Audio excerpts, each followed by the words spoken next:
Imaginez un livre, sa couverture en cuir, froide, reliée avec de la peau humaine. D'étranges symboles, anciens et puissants, sont gravés à sa surface. Voici le Necronomicon, un grimoire dont la rumeur dit qu'il contient une magie dangereuse et un savoir interdit. On dit que le Necronomicon détient le pouvoir de ressusciter les morts et d'invoquer des créatures terrifiantes. Il parle de dieux anciens et de leurs plans terrifiants pour l'humanité. Mais est-ce que tout cela est réel? La réponse, heureusement, est non. Le Necronomicon, malgré ses descriptions effrayantes, n'est pas un vrai livre. C'est un produit de l'imagination, une création fictive de l'auteur H.P. Lovecraft. H.P. Lovecraft, un auteur américain de fiction étrange, a mentionné le Necronomicon pour la première fois dans sa nouvelle de 1924, Le Chien.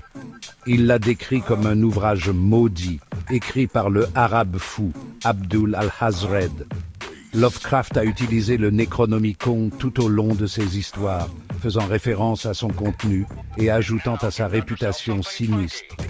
Il n'a jamais décrit son contenu en détail. Ce mystère n'a fait que rendre le Necronomicon plus effrayant et intrigant. Bien qu'étant une création fictive, le Necronomicon a rapidement pris vie. Les lecteurs, captivés par les histoires de Lovecraft, ont commencé à croire en l'existence du livre.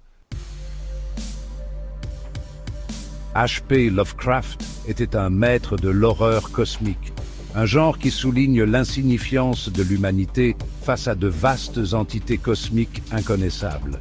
Ces histoires étaient remplies de mots anciens, de créatures terrifiantes et d'un sentiment omniprésent d'effroi. Le Necronomicon est devenu un symbole de cette horreur cosmique.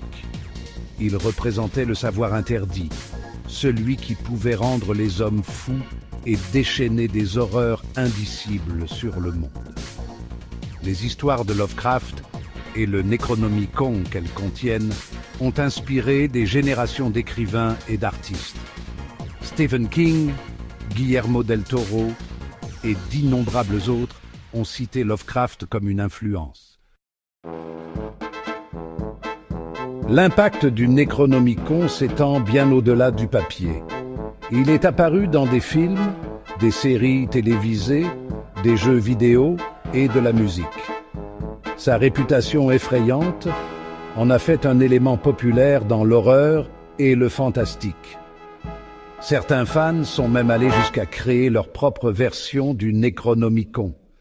Ces canulars élaborés ne font qu'ajouter à la mystique du livre, brouillant la frontière entre la fiction et la réalité. Bien qu'étant un produit de la fiction, le Necronomicon continue de fasciner et d'effrayer. Il témoigne du pouvoir de l'imagination et de l'attrait persistant de l'inconnu.